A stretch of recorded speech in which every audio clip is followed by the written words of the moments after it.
welcome everybody to this week's Torah Parsha class, Parsha's Vayeshev.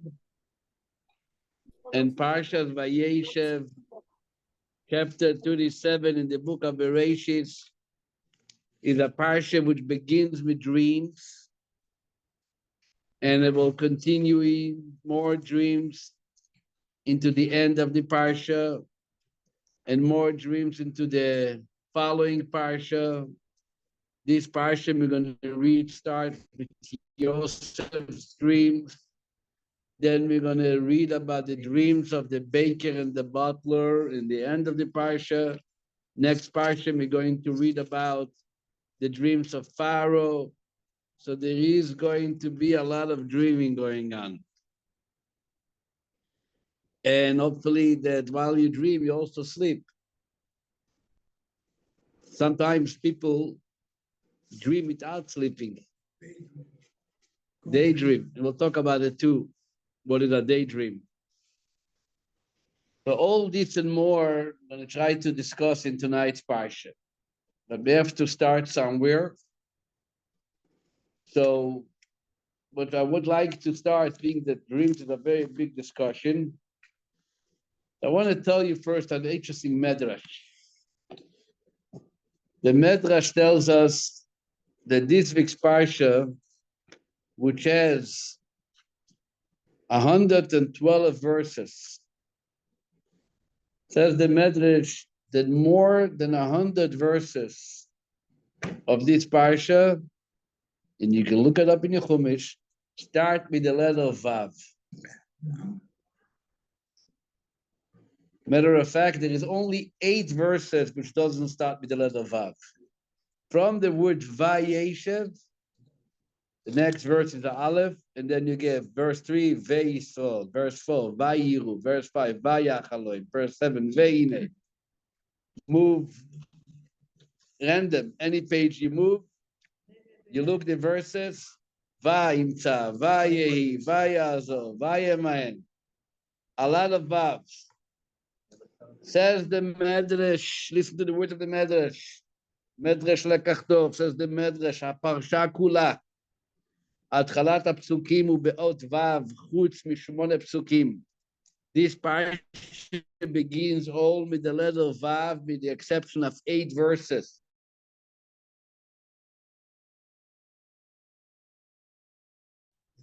Says the Medrash, all the stories of this big parsha is Ochon Vei. Voy to me. Vai to me.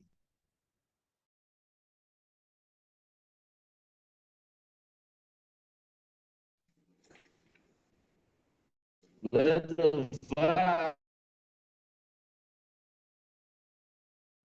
is the Vav means boy. Boy, all the story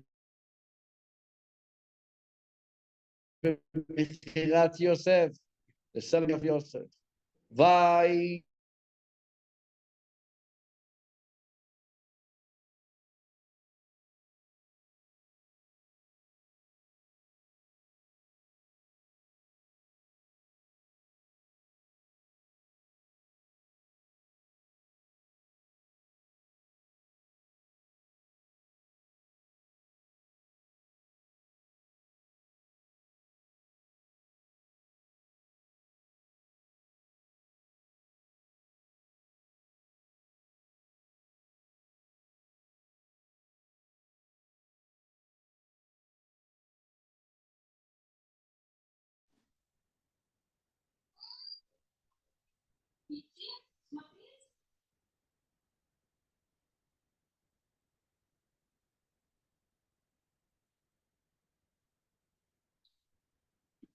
Иду.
Hmm.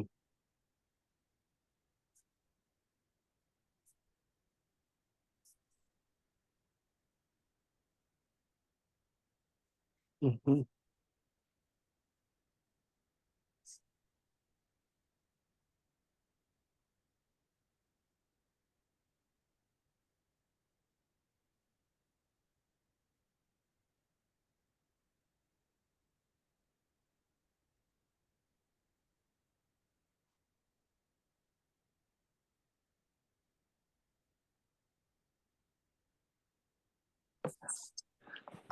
I can see him speaking on gallery view. Yeah, me too.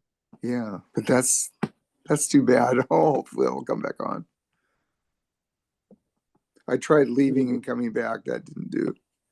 I'm going to send David Normatov a text. That's cool. Yeah, that will work. Good idea. Okay.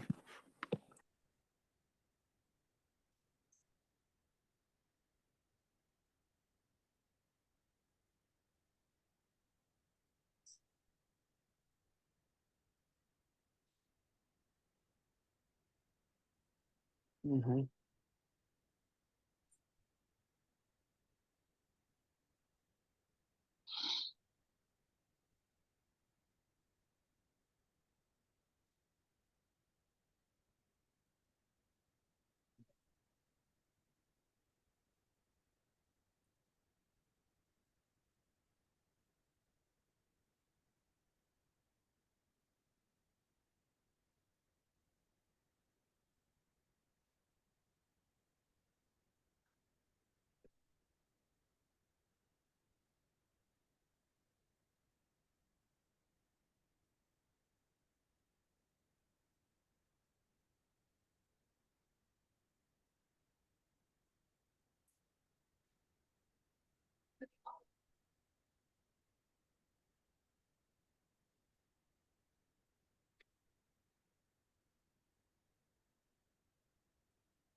I'm going to drop out and rejoin.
Что-то Равин отключился.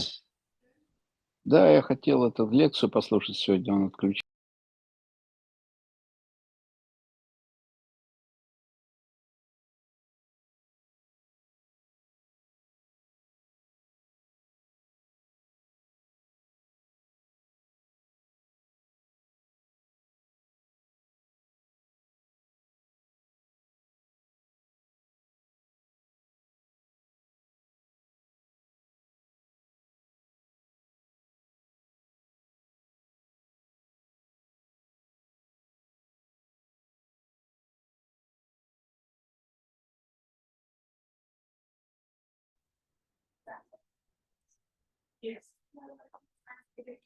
Dennis, can you hear me? Or David? Oh, We lost. now I Oh, there see we go. that. Thank you, Rabbi. I'm We sorry, you we guys. lost it. How, We've got it how now. long did you lose me? About 10 minutes. Oh my God. It's The okay. whole time you don't hear me. We can hear you now.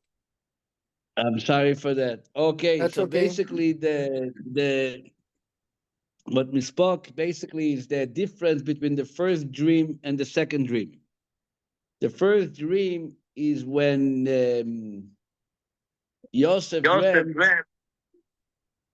that his family is bowing to him. That dream, the brothers didn't believe it means anything. They didn't consider it anything serious. But at the same time, they hated him for the very fact that he has such dreams, feeling that he is going to rule and control and take charge. So they hated it for the fact that he's having such dreams. The second dream was more a dream which brought out envy, says the son of the Rambam. His name was Rabbi Avraham, the son of the Rambam.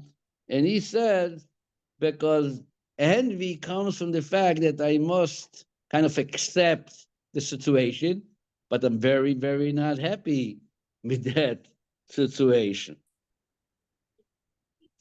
Actually, the Rambam's son, Avraham, he proves that from the fact because the second dream was more convincing, being that it was a repetitive dream. And when the dream repeats itself, that shows that there's something more serious about it. It's not just the one dream. And that's what created the envy. This is what it says. Akina shona min asina. Envy is different than hatred. He says sometimes a person can hate someone who is less significant than him, but he's not going to envy him. He's going to hate him. Envy is from someone who is more significant than you. Says Rabbi Avraham, the son of the Rambam, the first dream developed a sense of hatred because they didn't believe that that was going to lead to anything. They didn't believe that this is serious. So they hated them. What do you think? Why do you think you're going to be in charge? But now that it was repeated, so now it's getting a little serious, and it might happen. And as it says, they anticipated and waiting to see how it's going to be materialized, especially that it was repeated twice. So at that point is where envy came. It also says that it says before that they already hated him. They hated them, yeah, from the beginning they hated them. The hatred was right. The hatred was because of jealousy in general, that their father was too nice to them. In their mind, their father was more nice to him than he was nicer to the other brothers. That was the basis for Favoritism. favoritism, yeah. But now it developed into hatred, and now the hatred developed into envy. That's what the Rambam son. That's what Avram and Rambam. That's how he speaks about the progression or what we call the you know how things were moving upward or downward, I should say. Escalating from the upgrading the hatred from the one level to another. Isn't the stars and the sun and the moon bowing down to him almost godlike? It elevates it to a whole new level, a higher level than just the material. Right. That's what I say. He took off, and that's when the talk starting getting serious. It doesn't only talk about the earth; it talks about the heavenly powers. That makes it more difficult. We have over here in this shul a class every Thursday morning after davening. David, don't say you don't know about it. We daven shachis at 7 a.m. Following it on Thursdays, it goes on for a couple of years already. We have a class over here that we study Talmud, and we are learning for a while the Tractate of Brachot. And in one of the chapters that we are learning was there a very lengthy discussion which went on several pages in the Talmud discussing the subject of dreams. Dreams. And there is, what the Talmud discusses, kind of contradictory sources in Tanakh. There are sources that indicate that a dream is a moment of nevuah, a moment of prophecy. Is a dream. It's a so-called isolated time, a moment that a person is getting messages from above. Hashem delivers, communicates a message to him. And when Hashem wants to communicate a message to you, one of the main channels, tools to send you that message is through a dream. And this is actually mentioned in the Gemara by the Gemara making a statement in Brachot, page 57. The Gemara says, Chalom echad mishishim benevuah. A dream is 1/60th of prophecy. Exactly, I calculate the 1/60th. I don't know. I was never good in math, but there's 1/60th of prophecy. Why is that necessarily through the scenario of a dream? So it's also makes much sense. A person sleeps, the mind, the intellect, right? The intellect is of death, right? A person's mind is kind of taking rest. And a person is able, when the mind is resting, when the mind is kind of quiet, so you give yourself an opportunity to perceive messages from above. You allow yourself to communicate and to become a recipient.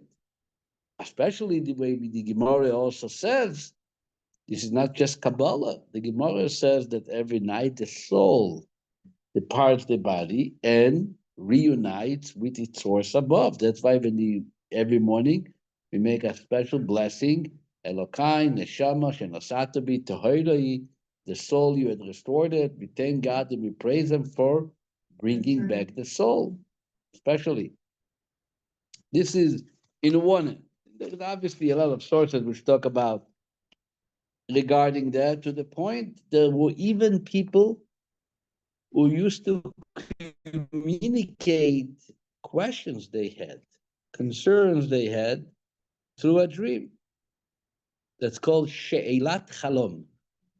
I'm going to kind of send a message to a dream. Hopefully, we'll get a response from above.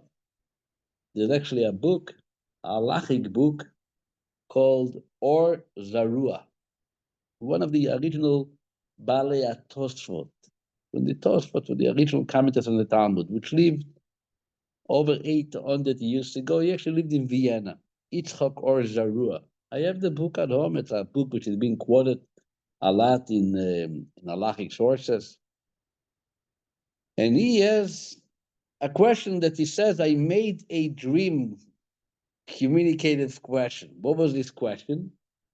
He had to write for somebody a get. The name of that person who wanted to get divorced, his name was Akiva. Akiva, me know Rabbi Akiva. But in those days, the books were not printed like today. And when it comes to spell the name Akiva, he wasn't sure, do you spell it Ayin Kuf Yud Bet Hey, Akiva, with a Hey in the end, or Akiva with an Aleph in the end? Wasn't sure. So he kind of delivered the question in a way that he hopes to perceive a message from above. And he was in his dream, he writes, I was suddenly dreaming, hearing a verse. The verse is a verse in Tehillim. Many know the verse because we say it every Friday night. And we actually say it after Kol Nidre on the night of Yom Kippur. The verse says, Or Zarua Latzadik Uleyishrei Leiv Simcha. That's the verse in Tehillim. Or Zarua Latzadik. Or Zarua Latzadik, Uleyishrei, Lev, Simcha. Why am I hearing this verse in my prophecy? You realize that the last letters of each word makes up the word Akiva, or the last letter is Reish, Rabbi. Zaru'ah is Ayin. Latzadik is Kuf. Leishrei is Yud. Lev is Bet. Simcha is Hey. Oh, Rabbi Akiva. Now I know that his name is being spelled Akiva with a Hey in the end. That's, by the way, the reason that we say that same verse on the night of Yom Kippur. If you look in the Yom Kippur book, right in the beginning, called Nidrei, we all say together, Or Zaru ala Tzadik, and it says in the Master, last letters, spell the word Rabbi Akiva. Because the Rabbi Akiva passed away, Rabbi Akiva was tortured to death, and he died on Yom Kippur. So we mention his name every year as we enter, as we usher in the day. So this answer came from a dream. But he was a holy man, this Rabbi Yitzchak or Zarua, and he positioned himself in such a way that he should be able to hear and to be communicated and respond in Jewish law, in halacha. How to spell the name Akiva by perceiving a verse, which for him, that's called prophecy. In the other end, we have other verses with other situations, which clearly indicates of as dreams being a bunch of bubbled information, which has nothing to do with reality. You have nothing to worry about it. There's actually a verse which talks about dream, and the verse says, Halomot shav yedaberun. Dreams speak false. They don't mean anything to be worried about. The Gemara actually has this question. In Brachot, the Gemara asked, Iret says by Moses, God says, Bachalom adaber boy, I will speak to him with a dream. And then it says in Zechariah that dreams speak falsely. So make up your mind. Is dream something great or not? And the Gemara says, depends. There is a dream which comes to an angel, that's a prophecy. There is a dream which comes through a demon, and that dream should be disregarded. Halomot shav yedaberu. Meaning, it's interesting. Meaning, you see that even they also come from a spiritual format, but the format of klipa, of demons. The Gemara says more. The Gemara says there's a third type of dreams, which literally, this is the most common dream. What is that? Says the Gemara, a person dreams, and that's what he thinks about doing. Ein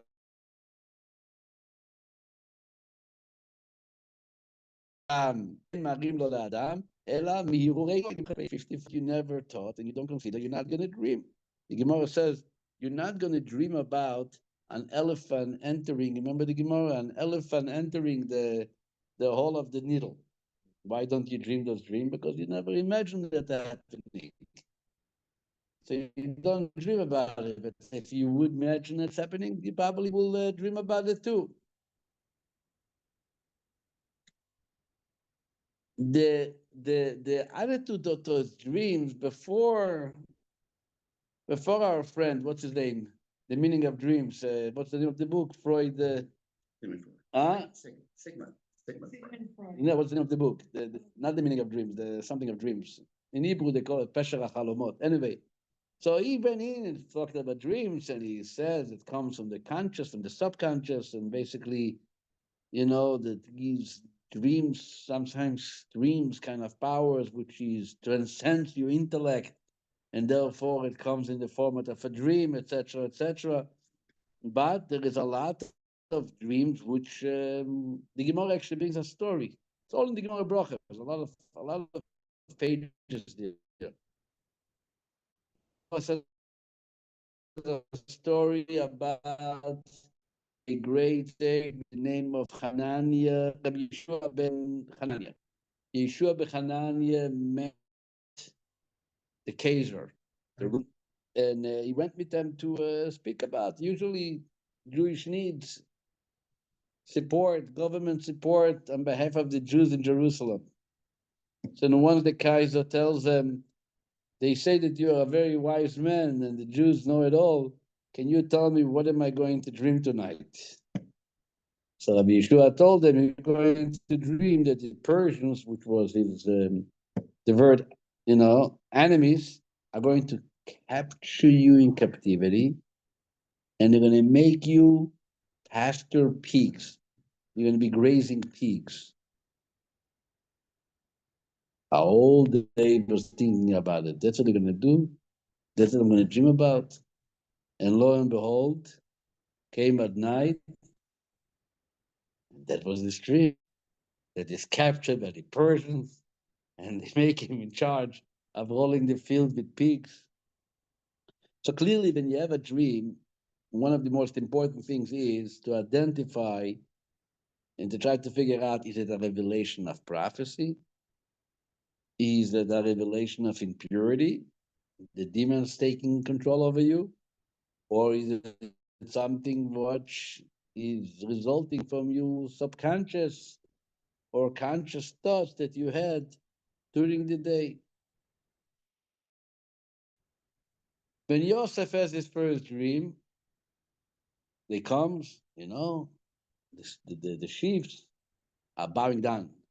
What did they say? Like they hated them, looking at them like, maybe stop thinking about it during the day so you wouldn't dream about it during the night, right? They didn't suspect that this is words of prophecy. They didn't suspect that he's, God forbid, getting messages from some demons, from the powers of impurity.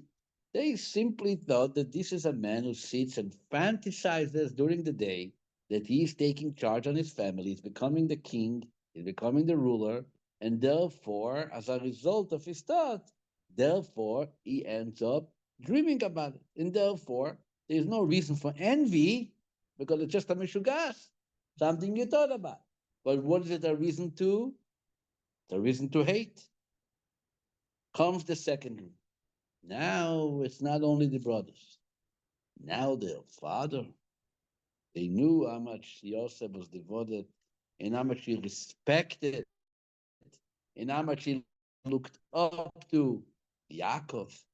They knew that Yosef thinks on Yaakov as being a tzaddik, not just a father, but being on a very high level.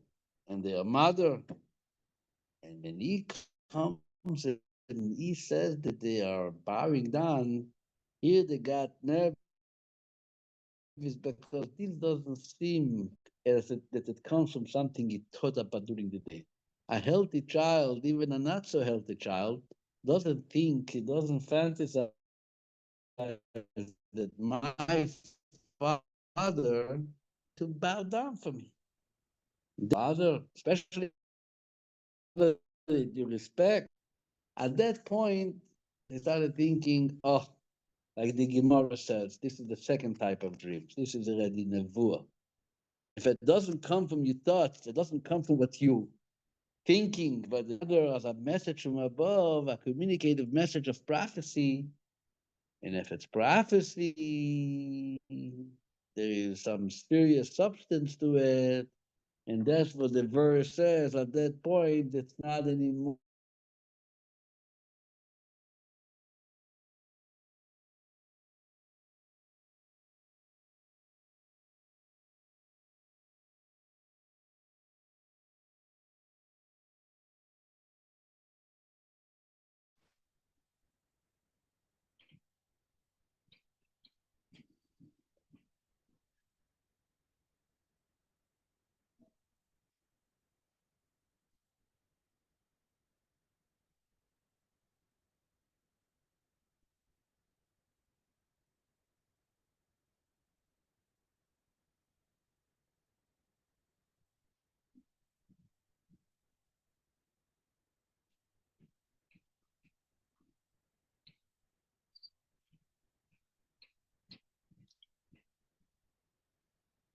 This is a message which is being communicated from above, And at that point, that brought about envy.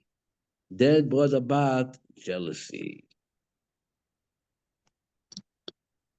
So basically, if you want to consider even this part of the discussion to your own personal dreams, right? If you want to think about your own, a dream can come from a holy source.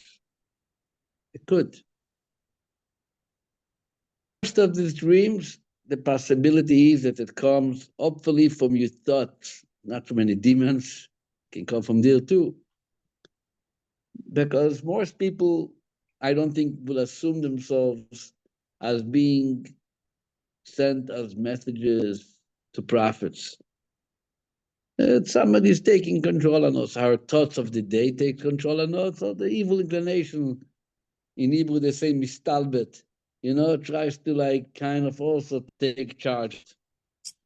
And therefore, in Shulchan Aruch, if you want to consider what's the practical legal approach from Jewish law, as far as Jewish law is concerned, that's always the best way to consider something from Jewish law. Jewish law says in Choshen section 225, it says, Divrei chalomot lo ma'alim velo moridim. Dreams don't take you up and don't take you down. It actually has to do with monetary issues. There are laws in monetary cases. A person had a dream that I owe you money. I have a dream, I woke up tomorrow morning, I come to you in shul, I had a dream, I owe you $1,000.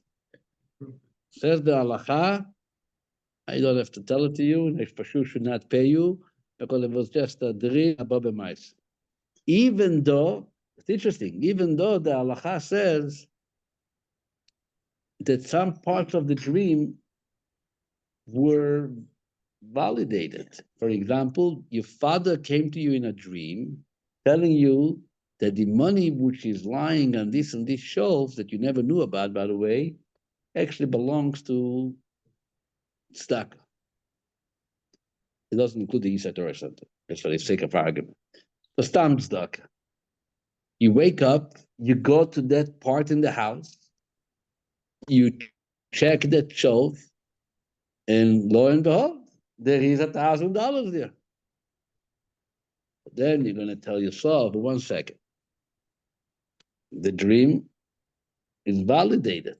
The only reason I know there was $1,000 on that shelf because I dreamt that there was $1,000. My father came to me in a dream. So you come to the rabbi and you say, I dreamt that I found $1,000, but also part of the dream was that $1,000 has to go to charity. And I did find $1,000. What should I do? Says the Shulchan Aruch, says the code of Jewish law, take the $1,000. Why? Because it was just a dream. It was just a dream. Even though the dream was validated in regard to locating the money, but you would not validate the dream in regard who is the entitled owner of that money.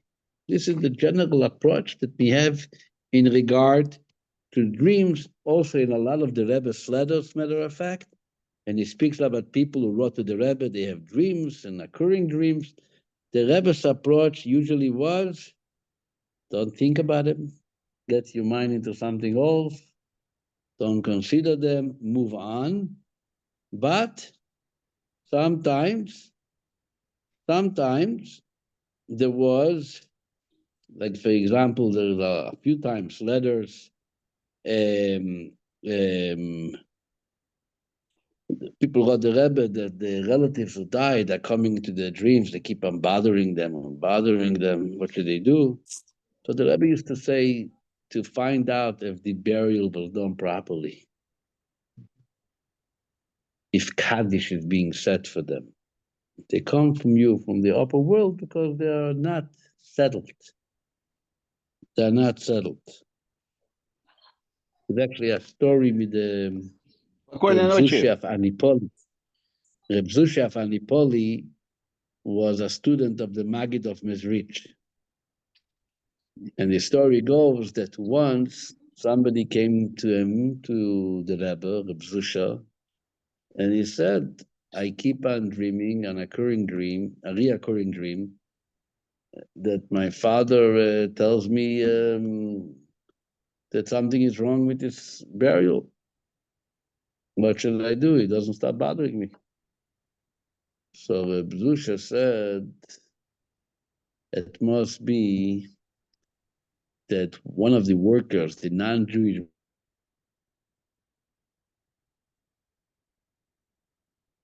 worker,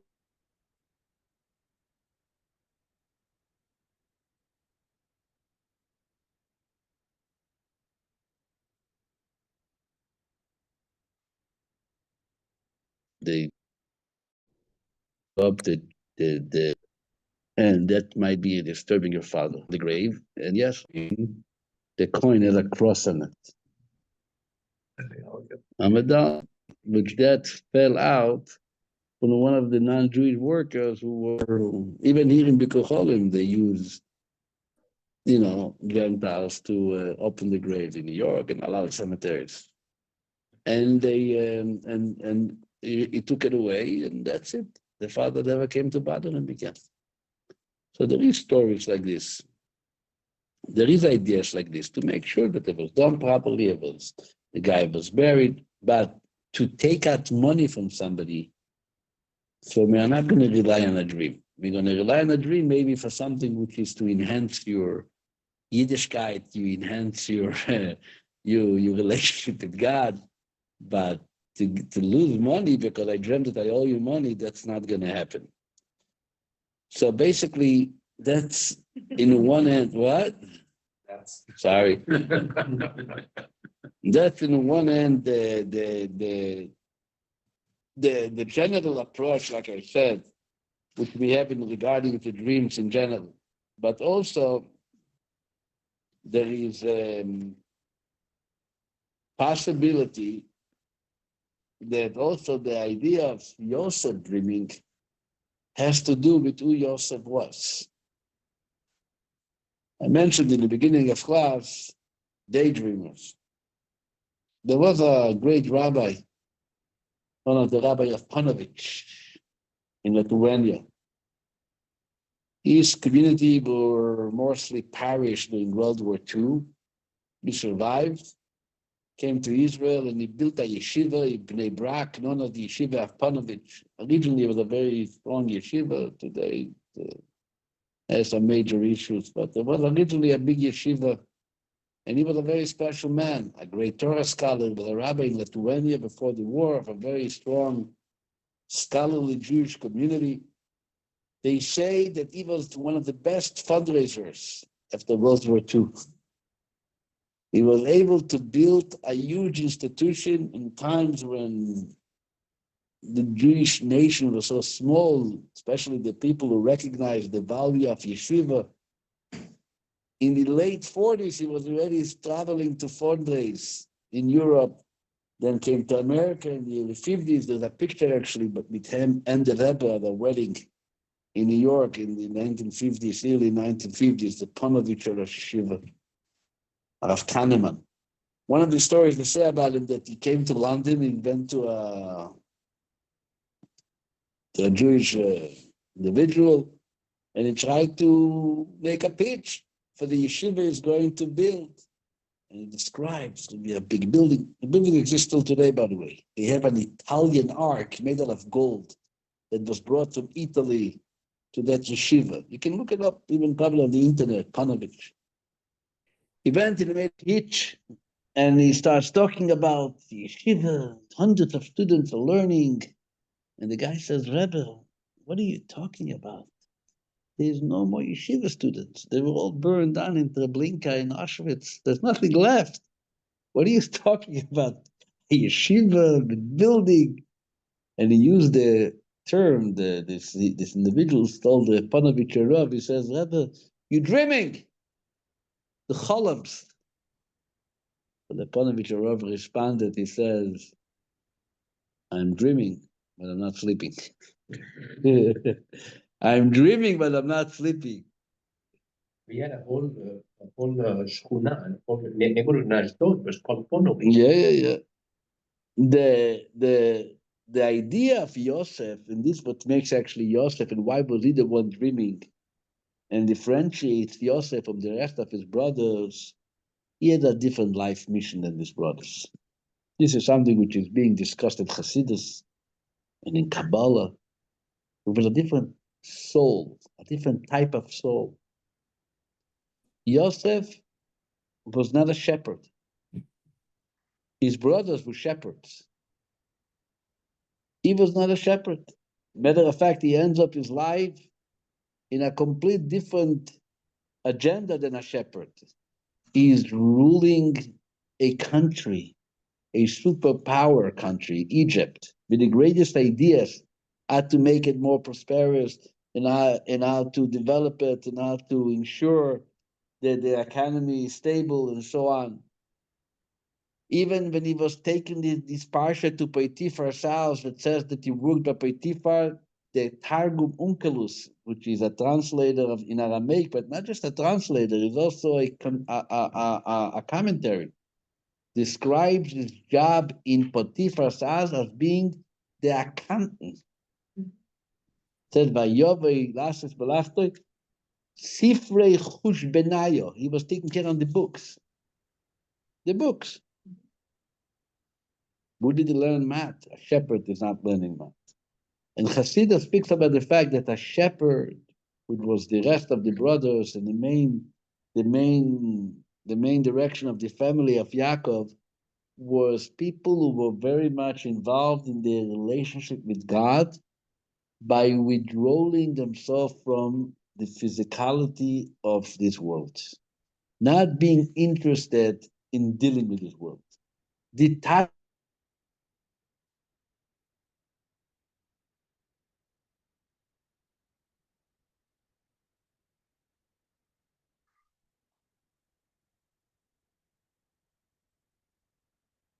What do you call it?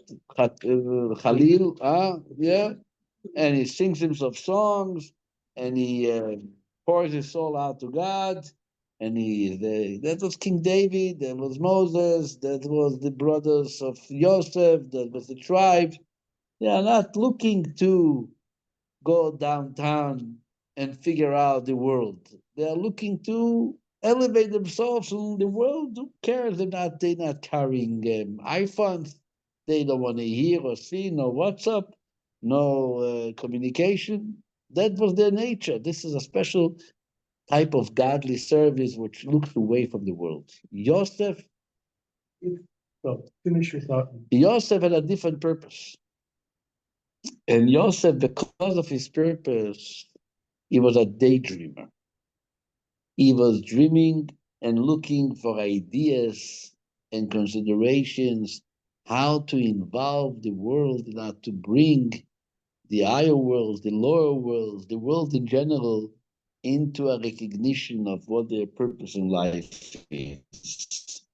And that's why he was the dreamer and they were not dreamers. That's called a daydreamer. That's called a person which dreams but doesn't sleep. Matter of fact, it's interesting that in all the dreams that we have in the Parsha, always it says they slept and they woke up. Paro woke up and he told his dream. He went back to sleep and he woke up. Yaakov, he slept, lie down to sleep, and he had a dream. In this big story of Yosef, does it say anywhere he woke up with a dream? No. He came to them and said, I have a dream. This is like the American slogan. I have a dream. That dream is not a dream which came to sleep. It's a dream which came from an individual which, had a vision, a different vision about the people of his kind and the process which America, the world is going to go to, and he paid with his life for that dream, right? I don't think he died naturally, right? Got a bullet. We got a bullet, exactly. And that bullet in that dream, in that standing on the stairs of whatever city hall it was, Hotel. a motel it was, and he shared his dream, and he shared the dream, and that dream brought about the dream that he expected. This is called dreamers. Yosef was a different person. We have to realize Yosef was a different type of neshama. In Kabbalah, they talk about the world called Atzilus, and afterwards, the world of Atzilus, there is no evil there at all. It's full pure. Then there's the world of Bria, which has already some mixture, some traits of evil, which Kedusha overpowers, but they exist already. They say that Yosef came from this lower worlds because he recognized evil. That's why he was trying to avoid it and to fight it and to control it and to rule over it. Versus the other patriarchs were never involved with any of the physical because they came from a different world. They came from a reality of the world of Atzilus. What do you want to ask? It's Joseph.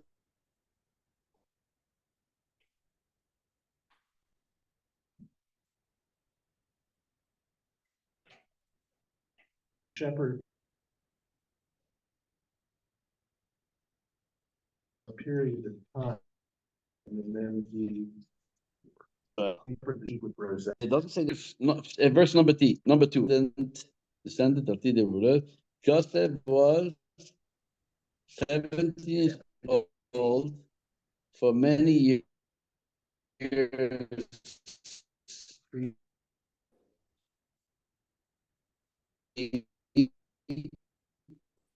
He would pasture the sheep with both. No. I just. Right? At that time, was it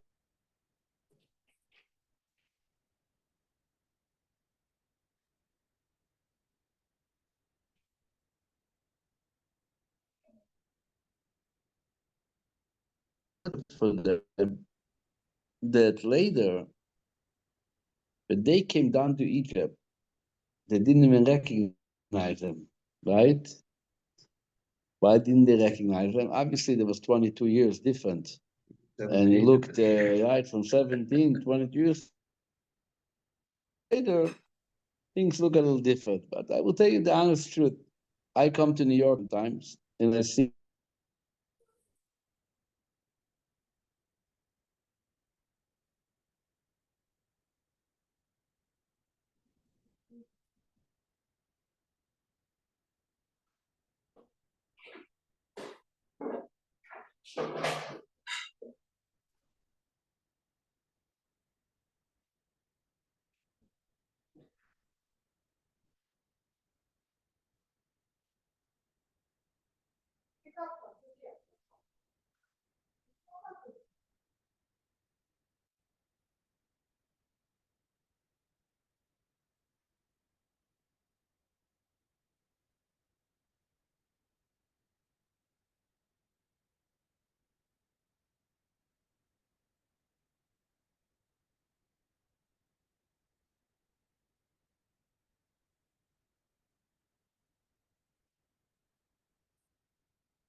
Спокойной ночи, наконец-то вы.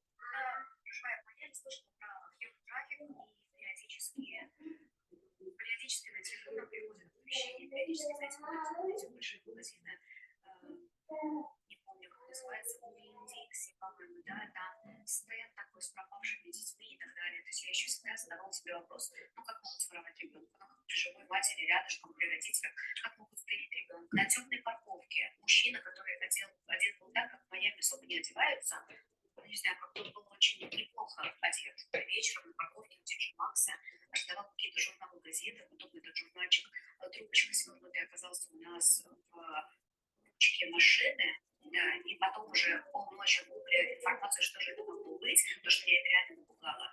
Я поняла, что таким образом воруют людей. Я уже потом читала, это могут быть какие-то купюры денег, напкинс, бумага, салфетки, все что угодно, вот эти какие-то газеты, это все может быть отравлено, не знаю, там прыскают или замачивают, что там делают страшно, что происходит, там анафилактический шок, вот, и судя по тому, что, знаете, это не ясная дверь была подсунута ко мне, то есть я понимаю мозгом, что я вчера могла избежать скорбной беды, то есть это все что угодно. Oh my God. See this.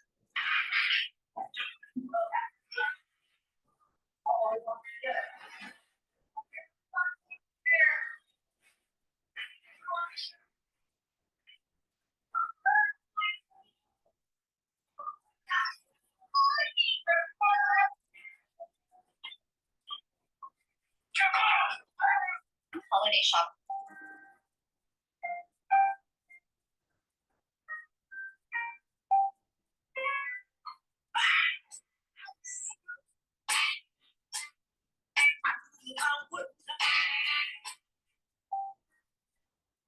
Блядь, плюнешь, я тебе зубом в шоку засуну, пока пизда тебе нахуй, понял, козел, болючий.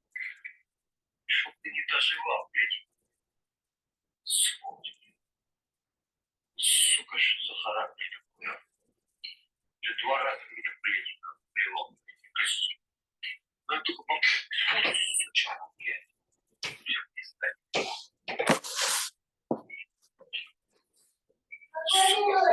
Спокойно.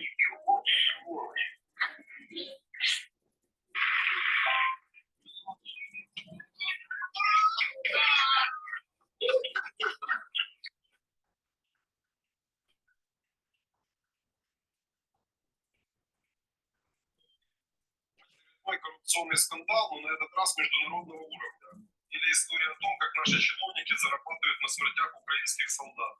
Американская компания Sinclair Wild с начала полномасштабной войны поставляла военную форму для ВСУ по контрактам с Минобороны. Но по пятому контракту чиновники из Минобороны отказались выплачивать $14,5 миллионов, пока не получат откат.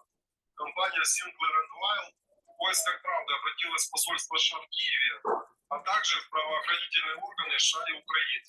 Но в Национальной полиции Украины ничего лучше не придумали, как запугать компанию уголовным преследованием. Компания Sinclair Wild написала официальное письмо, где в том числе упомянута наша полиция, а далее прямой текст. Неправдивые обвинения со стороны коррумпированной